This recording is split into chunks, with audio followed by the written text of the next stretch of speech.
I'd like to welcome you to our 8th annual Export Expo. My name is Paula Murphy. I'm director of the Massachusetts Export Center, and we're part of our state's Small Business Development Center network. We have a lot to talk about today and a jam-packed agenda. Not only have we been through a number of years with rapidly changing trade policy in such areas as sanctions and export controls, but we have a new administration in place in 2017.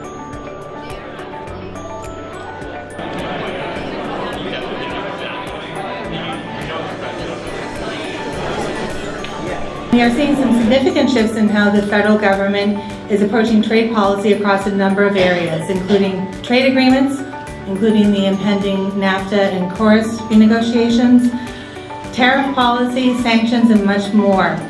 We've assembled a top-notch speaker roster for this year's Export Expo, including representatives from the public sector as well as private industry, to discuss these changes and provide guidance for what exporters should be doing to prepare.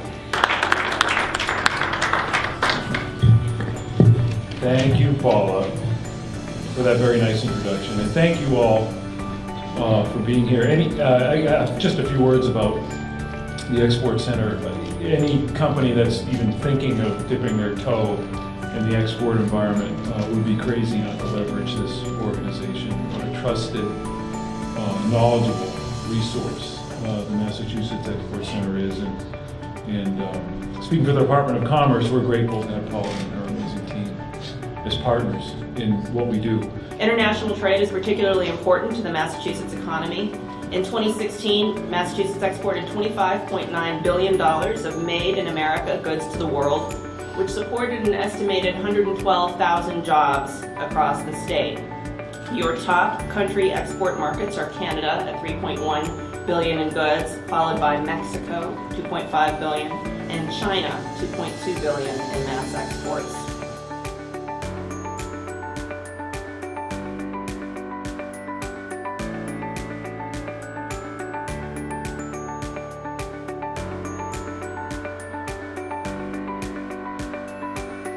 We're going to get right into the town hall. As many of you may know, town halls are all about you and your questions. Let's just open it up right now. Anybody have questions for our panel here this morning? This is going to be a free-flowing back and forth questions and discussion. So I see hands right there.